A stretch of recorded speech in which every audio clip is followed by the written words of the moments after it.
Hello, everybody. Welcome to the Hustling Sideways podcast. I'm Alan Halas. I'm a music writer. And I'm Jim Love, and I'm a keynote and motivational speaker. And this is episode 87 of the Hustling Sideways podcast. If you're here, you've made it. Yeah, you've made it. You've quite literally made it to the right show. Like, you clicked the right link. Oh, I thought this was Conan O'Brien Needs a Friend. I'm sorry. Oh, no, I haven't even... I don't know. Okay, well, good talk. Good start. Podcast. Yeah. It's good. I was making a joke. Could recommend. If you're on here, then you've made it to the right show that you were looking for. Oh, well... Or not. Maybe not. No. Anyway, should we move on?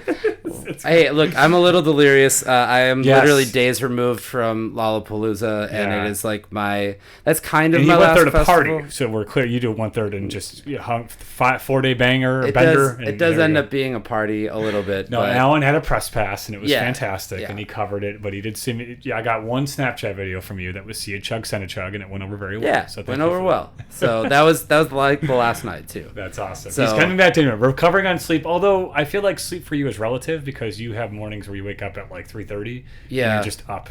Yeah, oh, totally. Like, I am definitely like, sleep is relative for sure. I know. And I need to have like... Well, the day into bed at 9 usually. Festival, I got up at 4:30 to get back on the train to get back from Chicago here to start working. Yeah. So that's a fun experience. That's a long day. So, well, enough about me. No, let's keep talking about it. No, I'm kidding.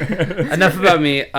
We have another guest with us today. We know her from the Brewed Ideas Challenge that we hosted at Marquette University. This may sound familiar. This is a series that we're doing with a bunch of those students, and we're really excited to chat a lot about passions and pursuing different areas, and also the challenges that come with it, and what's to come. So, I cut off your introduction. Also a current student at Marquette University, current grad student. Mm-hmm. She is the mind behind WisdomBar, which was her product that she was pitching for at the Brewed Ideas Challenge. So, Gal Dahan, welcome to Hustling Sideways. That's your clap track. So, thank you, guys. Yeah, of course. absolutely. And you made it here. I made it. I parked right there. I made it just on time. Yeah, 3 minutes early. No parking tickets in this. Yeah. Oh, thank God. Good to go. Hey, we have never had a guest get a parking ticket. I know, and we need to knock. I mean, if I will, you guys are paying this. So. Yeah, we'll reimburse. It's in the contract. We gotta pay for it. Yeah, we signed it before you guys did. That's right. Yeah. Little do you all know that's how you get on this very official show that has a clap track and goes like this when we start. Mm-hmm. Yeah. Gal, we know that you're a current student at Marquette, but tell us a little bit about before that, kind of what brought you to Marquette, what brought you up to this point. Yeah. Ooh. I'll try to make it short. So I'm from Israel originally. I was born and raised in Israel. I don't know if you guys know this, but in Israel it's mandatory to do military service. So we graduate from high school and we go to the military. So it's a bit of a different route that from the American culture, that you graduate from high school and you pretty much go to college or go to work. We go to the military right away. Okay. So when I got released from the military, I was around 21, and I kind of wanted to see what's my next step in life, and I wanted to do something different. And I always played basketball. I always played basketball since I was 6 years old. Mm-hmm. So I started to work with an agent to kind of go to college in the United States and combine education and sports. Mm-hmm. And actually, the United States is the only place and only country that combines education and sports. So you can be a student athlete, and in my case, an international student athlete. Okay. Awesome. So it kind of worked out. I came here in 2019. I went to Cardinal Stritch University, which was a tiny university at Fox Point, so kind of like 20 minutes north from Milwaukee. It shut down, so I was the last commencement, and I was really? Oh my gosh. And I was the last commencement keynote speaker. Oh, very cool. So that was just a whole... You were the keynote speaker? Yes. Oh, no way. Yeah. Wow. Dang, that's like a really cool thing to hold on to. I mean, you'll never get, like...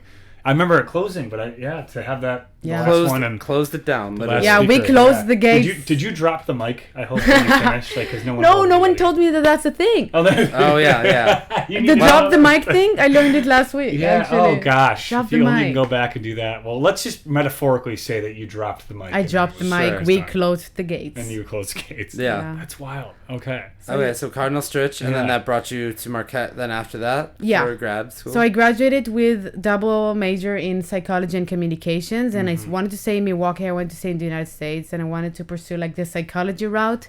And Marquette was the right fit. It was a good program. It was short, 2 years. So I got lucky. I got in. It's kind of hard to get in those programs at Marquette for grad school.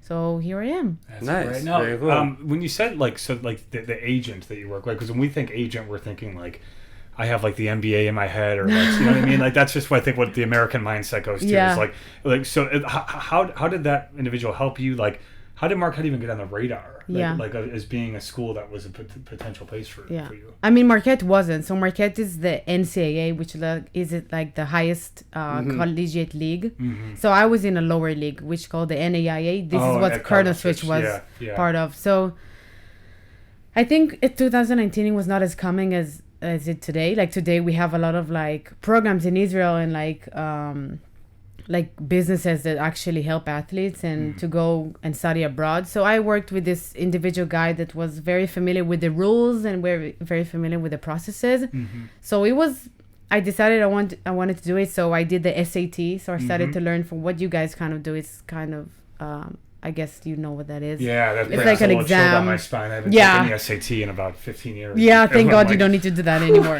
That was a tough one. Oh gosh, yeah. Because it's in English, so it's my second language. Yeah, I mean that's. Okay. Oh my and God. going back to school and learning about geometry and all, I don't even know what that was. We just talked about geometry in the last show that we had. Don't. And I almost failed it. So I think we're on the same page here. Absolutely. Oh man, I'm glad that keeps coming up almost in a euphoric way. Because I'm like, we all hated it. We're all bad so at much. We're all I'm really glad that we share that. Yeah, no, I got you. Geometry, So it is a universal worldwide thing. It's like love is universal like language, geometry is universal it's crap tough. subject. Yeah, it's just brutal. Yeah. How was it leaving Israel for you to come here? Yeah. Like, what was that transition like for you to get here? So many crazy stories. I didn't. So the thing was that I actually committed to another university in Washington D.C. Mm-hmm. And then something fell in between the chairs with scholarships, and I had to find another solution like really quick. Mm-hmm. And Stritch was my second best offer. So somehow that worked. I signed the contract, and I just came here 2 weeks after. So I didn't know where I'm coming to. Oh my gosh! I didn't visit here. I didn't. To be honest, you guys, I didn't know it's cold here. Yeah. I had no idea. Yeah. I don't blame you though. The only thing I knew is the Milwaukee Bucks. That's it. I was like, yeah, go Bucks, Go Yeah. Bucks. Yeah, you join the rest of the bandwagon fans, I guess. Yeah. That's fine. That's all yeah, right. Like me. I would say that's all right. That's funny. It was a good year to join. That's It was right before the championship. Yes. It was perfect. That's it was. I just can't fathom having like. I mean, I think we're so used to like. I haven't really left the Midwest in my life. And to get on a plane and go internationally and be like, here I am. This is it. I can imagine how much you learned off the bat of just like. Was there anything? And this is, I guess, because I like making fun of Americans, and I am one. Is there anything that like you saw that you were like, okay, that is like the most American thing I've ever seen anyone do. Like we would never do that. I have. Yeah, you were dropping. Don't trigger me on this one. I have like so much. I think I just didn't understand like the amount of cheese and beer around. Like, yeah. And for me, I will give you a really silly example. Yeah. I went to the dining hall and I saw those yummy chicken nuggets. And I was like, you know what? I'm just going to eat those chicken nuggets with some ketchup. I take a bite and there's macaroni and cheese in that chicken nugget. And I was like, why would anyone do that? That was gross to me. See, we love those. Like that is. I guess it was like a cheese curd. I guess if you know that it's. And I was like, they gotta be like made right. Yeah, they gotta be. Yeah, so. And that's really funny. And just the food was very different. The culture, I mean, I can talk about it so much. We are very direct and honest people. And I feel you guys are very polite because you don't want to hurt each other's feelings. So you kind of go around things. Sure. We're like, you know what? It's not about your shirt, but I would say like, if I don't like that shirt, I'm like, oh, like it's not my type, that shirt, but like if you like it, that's good. And I feel like, oh my gosh, I love your shirt. No, you don't. You don't. You don't have to say that, you know. Yeah. I love that. That's a great observation. Yeah. And not in a painful way. Yeah. Like we're just very honest with each other, and I feel like it builds us. Yeah, that's a great point. It's a good trait. There's so many differences, but I feel like it's not good or bad. It's just different, and that took me a while to understand. Sure. And there's a really cool model. Actually, it's called the Bennett sensitivity model. So it kind of goes through the cultural shock levels of immigrants or international people that move from one country to another. And I felt like every stage, like at the beginning, you're like, oh my God, this is amazing. This is so cool. And then like, oh my gosh, what am I doing here? I miss home. And then you critiquing the culture. Like there's stages.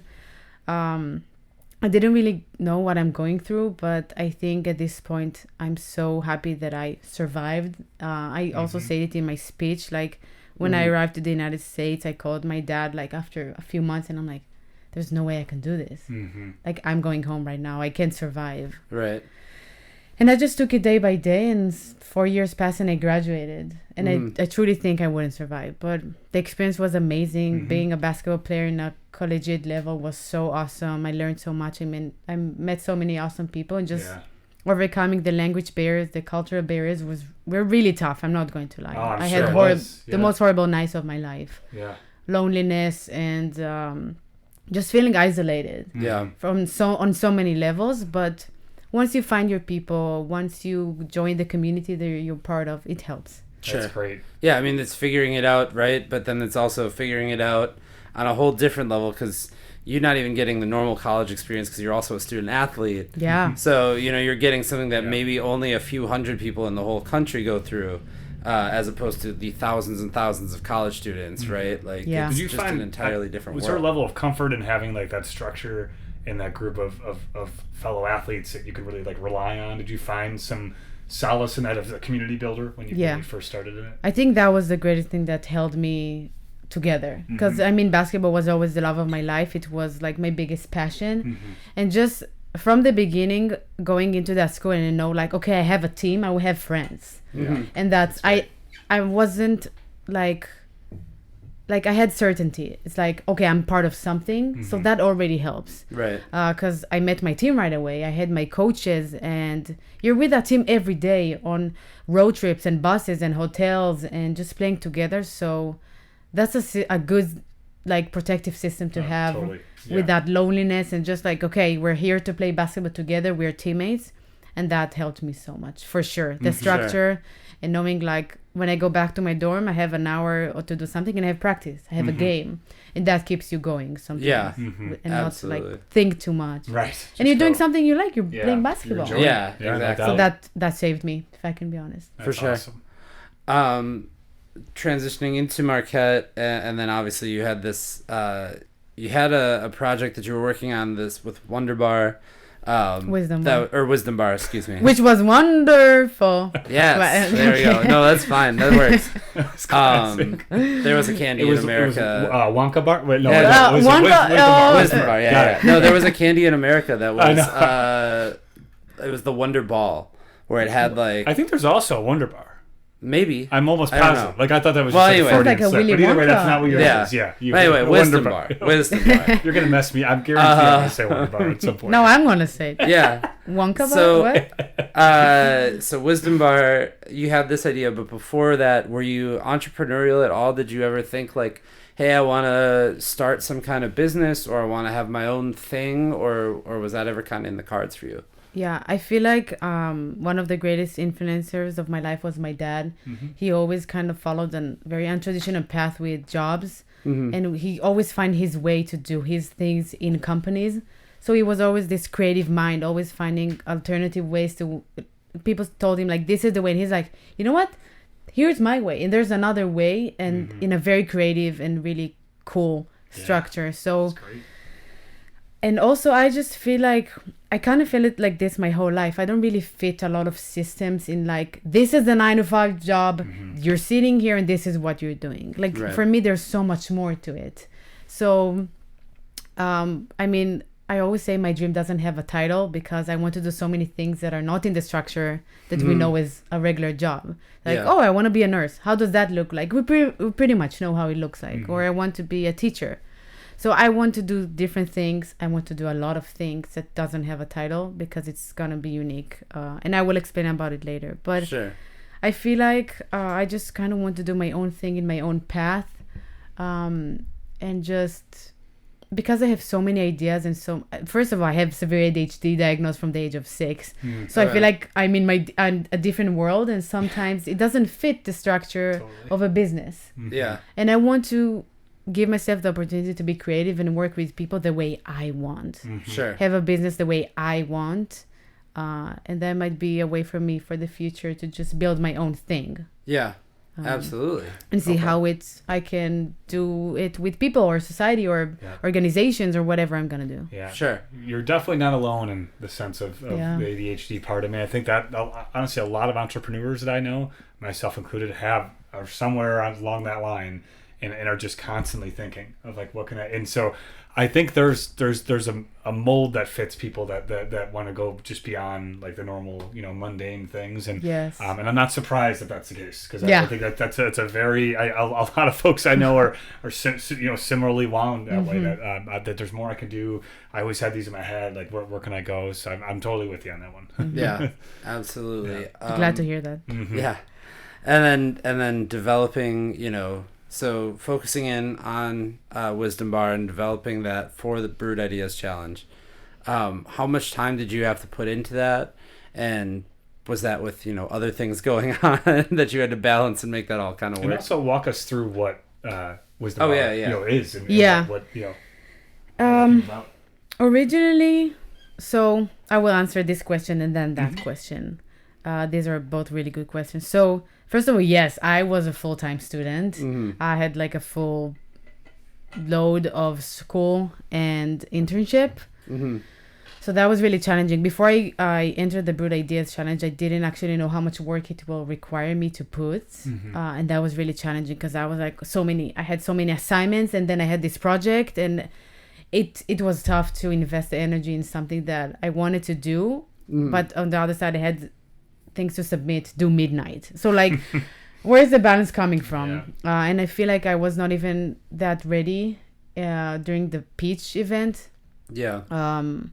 I was just not ready enough, and I was shaking. It didn't go well for me. Sure. Because I just felt not ready because I didn't have time. Right. And so it's interesting from people who were there, but we did not get that sense. Yeah, I was going to say, you I'm were glad. able to, you had it down, and I don't think you were any less nervous than everybody else. We expected everyone to be a little bit nervous. I think when you're a 21-year-old student, like if you're, I think if you're not nervous, it's weird. Like you should be nervous. We're humans. We should get nervous. Like that's what happens when human, but to sort of hide it and just go and maybe even channel it into something that's more productive of like getting into it. But I definitely got a sense that you were ready and not less or more nervous than the other folks, but I was like, oh, that was good. I really enjoyed that. I learned a lot, and and whatever, how many minutes you had to go up there, but it was really interesting. So if it's any consolation, it didn't come up that way. Cool. I'm glad. I was nervous.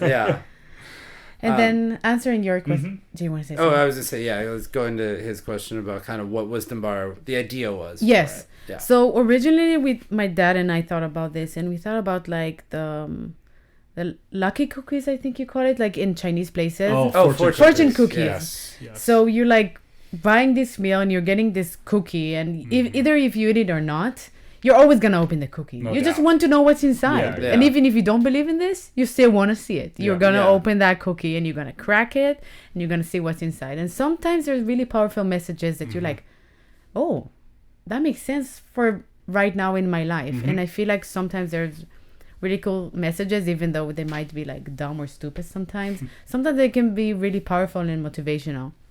So I thought about like, as an athlete, I was always on the go all the time. And I needed like those little pieces of motivation sometimes, especially from the things I was eating. So I was like, if I would eat that energy bar and in the back, or I would open it and there would be like a really cool motivational quote. That would be really cool. Or like I'm drinking an energy drink and there's like a message that is waiting for me if I like peel something on the package. So I kind of wanted to motivate people through what they buy or motivate people through what they eat, if you want to say. And the idea behind WisdomBar was just to connect to people in another way and providing them a piece of motivation or an educational message in general from something that they're already buying. So why not provide another way to educate them or to educate them about nutrition or motivation or just whatever they're interested in. Fitness, exercise, those kind of things. I just thought it could be a cool idea to incorporate that will be accessible for people and easy. Scan that QR code. Here's a message. Here's the research that shows that 70% whatever. It's just something that could be accessible, and I thought like people need that. I think that could be really cool. Yeah, I think anybody could always use a pick-me-up, and it's, especially in your situation where, like you said, you're hotel to travel to practice to whatever, you're always on the go. I mean, I think that is something that's very much in American culture, is that everybody is always on the go all the time.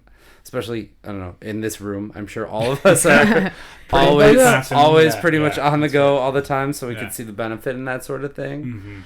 I know you said ultimately you decided that you weren't going to continue with it, but you have got some other things going on that, are also kind of going with that. But before we get off of that too fast, you also had a mentor or did you work with a mentor at Marquette? I worked with Terika. I forgot her last name. Sure. But she was really helpful. I actually even went to the Brady Corporation, like their place. And she really helped me to just like think this idea further in like the more business mind. Right. Yeah. Because I was like, we have all those ADHD dreams and like, okay, how are we actually going to do this? And how is it going to work? What population is it going to serve? Like the more practical stuff that we're like, oh my gosh, this is an amazing idea. And like, is it really? What? Like, what are we gonna do about it? So I think she really helped me with like making it more realistic. How many meetings did you have with her leading up to it? We had a few Zoom meetings, and then we met I think like twice in person. She was very communicative. She was very supportive. Awesome. Like I really liked that mentorship idea. I think it's really cool to have that experience, even though I don't come from the field, if you can call it entrepreneurship field at all. Yeah. Like I'm in counseling right now program, but that was still really cool experience to just like feel how it feels like, see how it looks like. And she was great. She was awesome. Really supportive. Now, you mentioned you're in a counseling program. I didn't realize that. That's really cool. So you've really kind of gone in a couple different directions in terms of interest. I had no idea that that's what you were studying and really interested in, and then to come up with a business idea and be in the entrepreneurship hub, and that has to be out of your comfort zone a little bit, I would imagine, to do that type of work. Or do you like having a lot of that? Like you have sort of your studies here, and then the business part, like I'm gonna go do this, because those two things wouldn't typically come together. I don't know many counselors that are going and trying to make business ideas, and that has to be like, is that challenging, or do you enjoy having that? I like you saying outside your comfort zone, because I think this is one of the greatest things that human can do to themselves, but one of the hardest. Yeah, no doubt. It's like so easy. Oh, get out of your comfort zone. It's like, okay, no, I don't want to. I'm comfortable here. Why would I get out? Saying it just generally, and I'm like, it actually. Because it became a thing. Yeah. It's like, oh, I got out of my comfort zone. Like, how does it look like? And I feel like my whole life I keep challenging myself to get out of my comfort zone. Like, what could be more out of your comfort zone than leaving your country, leaving your family behind to pursue a dream? Yeah. So I feel like I went into counseling because, first of all, I love humans, and I think this degree would give me a better understanding of how to interact with humans, how to help them. But then, even though I might not want to pursue like being a counselor in like a room and like sit all day and like provide therapy to people, I am ADHD. I need to be outside. I need to do like group, or I need to work with kids, whatever that looks like. I went into that field because at that time that was the best program that I could find in the United States and in Milwaukee. I don't regret this at all. I think I'm learning a lot, but this is not what I want to do, and that's okay.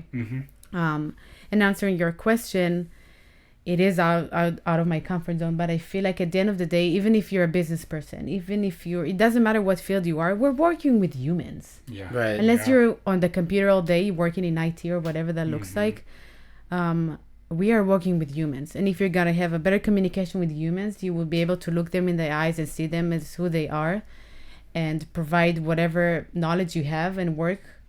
Like, that's a key to success. Yeah, and I feel like counseling would give that to you.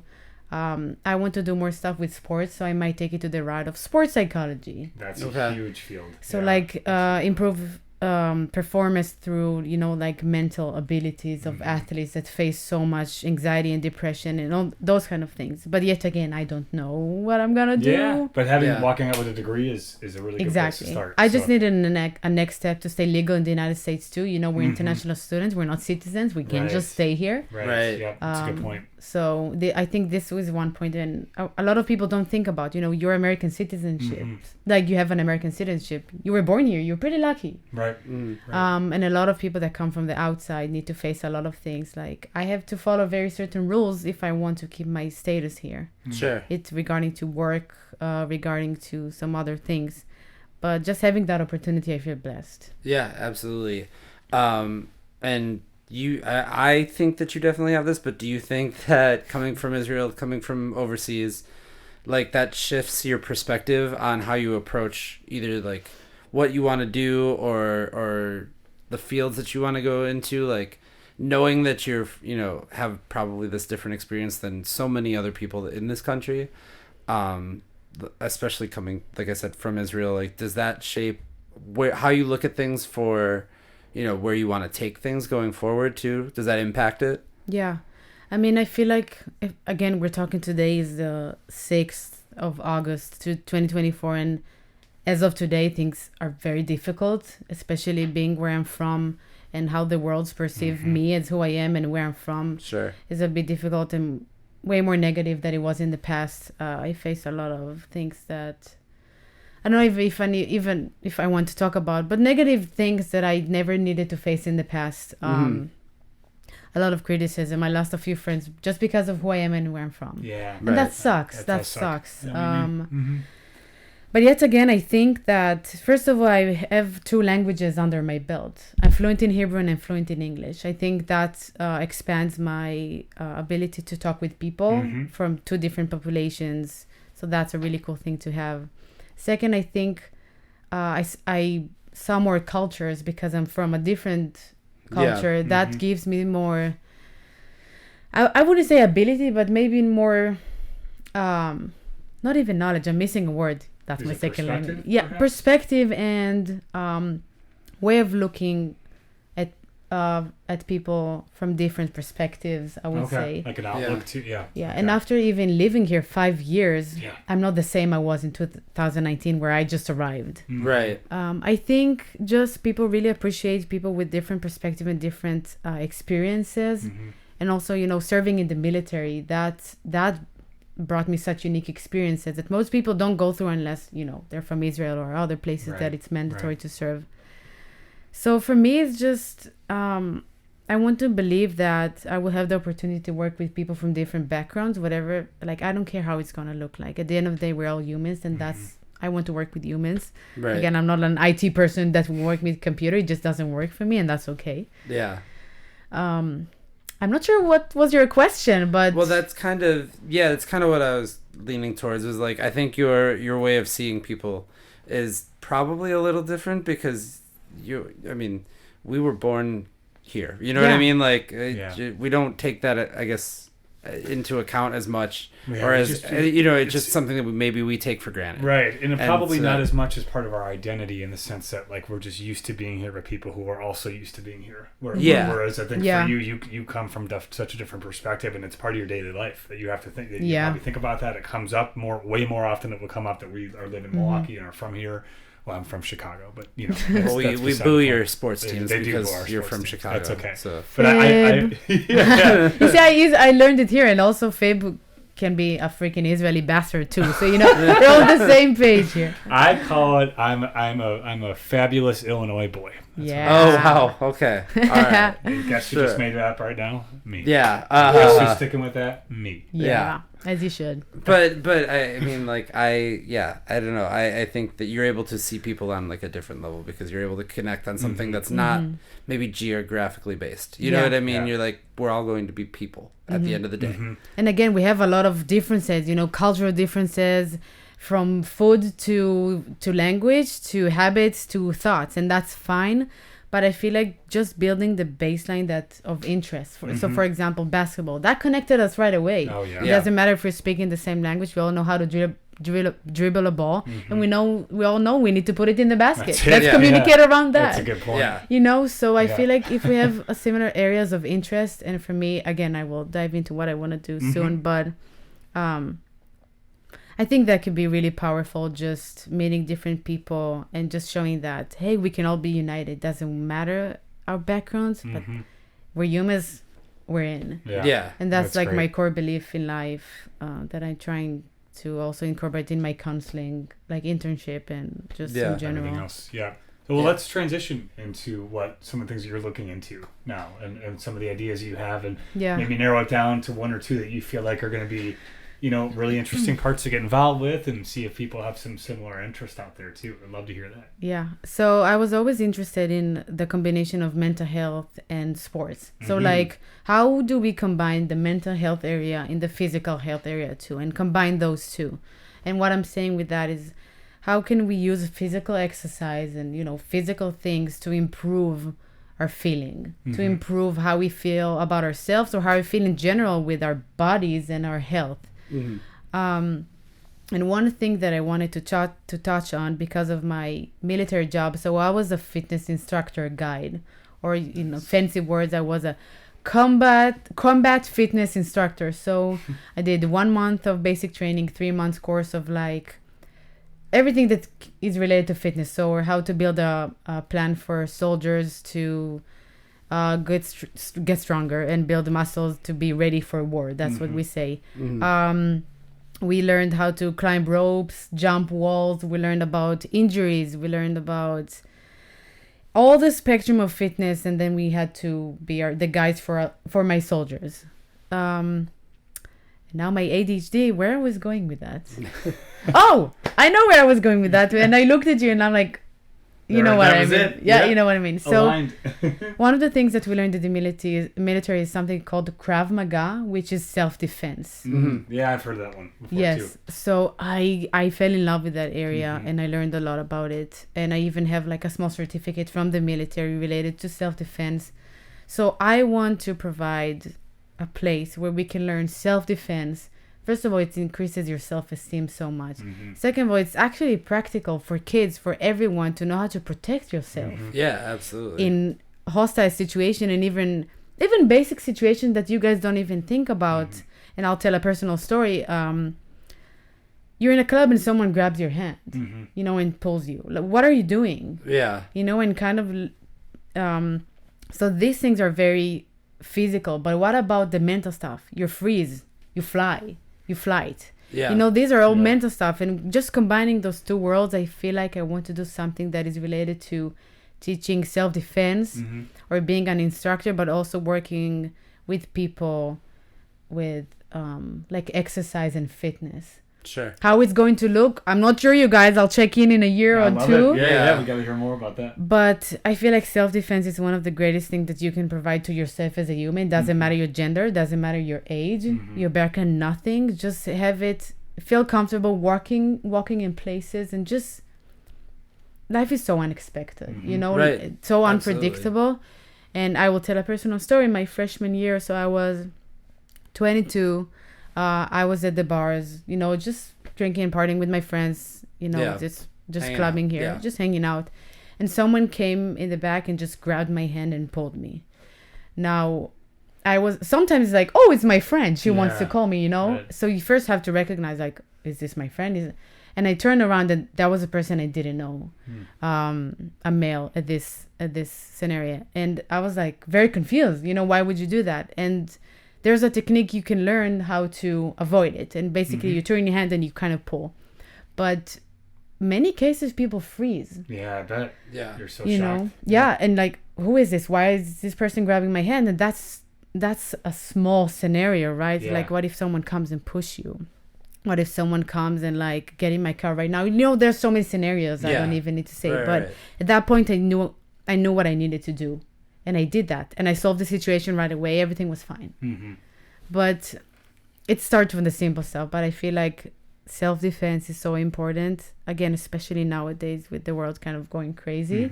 And I feel like that's the route I'm going to take. And then if I can combine it with group work, mental health, counseling, self-esteem, self-efficacy, efficacy, that's how you say it?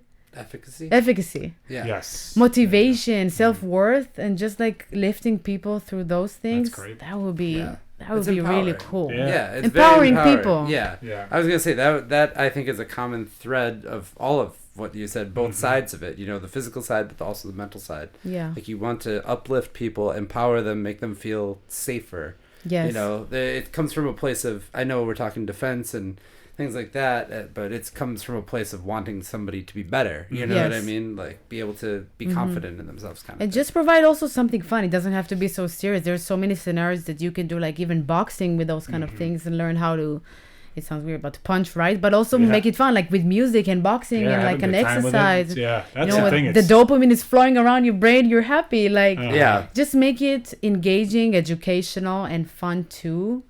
And at the end of the day, these are essential skills that truly, I believe, every human should have. Yeah, sure. You should know how to protect yourself. Period. You should know how to protect yourself. Yeah. Well, that is definitely a new territory that I think we haven't really talked about too far on this podcast, is going into that part of it. Cool. But I like that you are somebody that is motivated to do it, and I can see that there's obviously the passion for it too. You know, because it comes from a place like you said, like rooted in just that story too, of like what was happening to you just in a bar hanging out, what could have happened. It happens, and it happens so much. You don't even know that it happens, because most of people just don't say anything. Or I don't want to dive too deep, but like sexual assaults from both genders, you know, this gender to this one doesn't matter, but what do you do about those things, and trying to avoid the trauma that it's going to create just by knowing, I know this trick, I did that, it worked, my life keeps going and nothing happened. Yeah, exactly. Trying to avoid that trauma. And you know, I'm in counseling, I can see how that affects in such a long run in the future. The emotional part, I can imagine you have a grasp on. That's no doubt. Yeah. Well, this is definitely something that's been very, like, I think, empowering for us, not to transition badly, but empowering for us too, to kind of learn about everything that you're interested in, and where you're taking things, where you want to ultimately take things, and what that kind of looks like.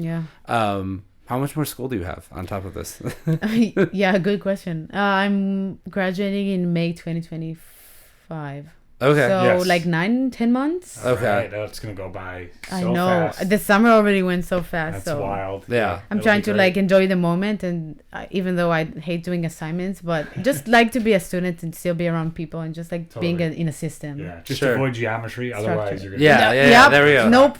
You know, I have statistics next semester, so math is gonna come around, and I'm not excited. Good luck. Here, I'll give you a couple bad statistics. I was gonna say statistics. I was gonna say you're talking to somebody that took it twice at Marquette. So you didn't have to, but you did. No. Hopefully, I'll just I definitely had to take it a second time for sure. There was a lot of reasons for that. But thank you so much for being on the podcast. Thank you for doing this and being part of the Brewed Ideas Challenge, because now we got to meet you and learn your story because of that. If people want to learn a little bit more about what you've got going on, or maybe they've got ideas too for how they can help be a part of this thing that you're trying to build, where's the best place to get in touch with you, or how's the best place to find you? I mean, Instagram, I'm pretty available. I want to say available on Instagram. I also have emails. If I can give it to you guys. I'm very available. So my first name is Gal, so Gal. Last name Dahan, Dahan. Then if you would look me on Instagram, it's my first and last name. So Gal Dahan 77. Okay, there you go. So you can look me on Instagram or email me. First and last name 2007. So it's pretty easy. Yeah. At gmail.com. There we go. I mean, I'm around and I'm here. Well, we're looking forward to seeing some of the amazing things that you'll end up doing. Thank you so much. No pressure. No, I got it. I like that. No pressure. Bring it on. We'll have you back when you graduate. We'll talk about what's next. And all that good stuff. I feel like you're starting a business. You don't know it yet. I think it's coming. It's coming. Yeah, I'm trying to build it in my head, and kind of like thoughts create reality. So we'll see where I can go with that. Yeah, definitely. Well, if you're listening for the first time or for the 87th time, thank you so much for doing that. We are the Hustling Sideways podcast, wherever you get your podcasts. You can also find us. We are also on Instagram, but we're also on Facebook. We're on Twitter. We're on YouTube. We're on TikTok. And we're on LinkedIn as well. We are the Hustling Sideways podcast everywhere. If you want to be a guest, like Gal is here on the show, send us an email. It is hustlingsideways@gmail.com. And Jim, keep on hustling. We'll see you next week. Peace.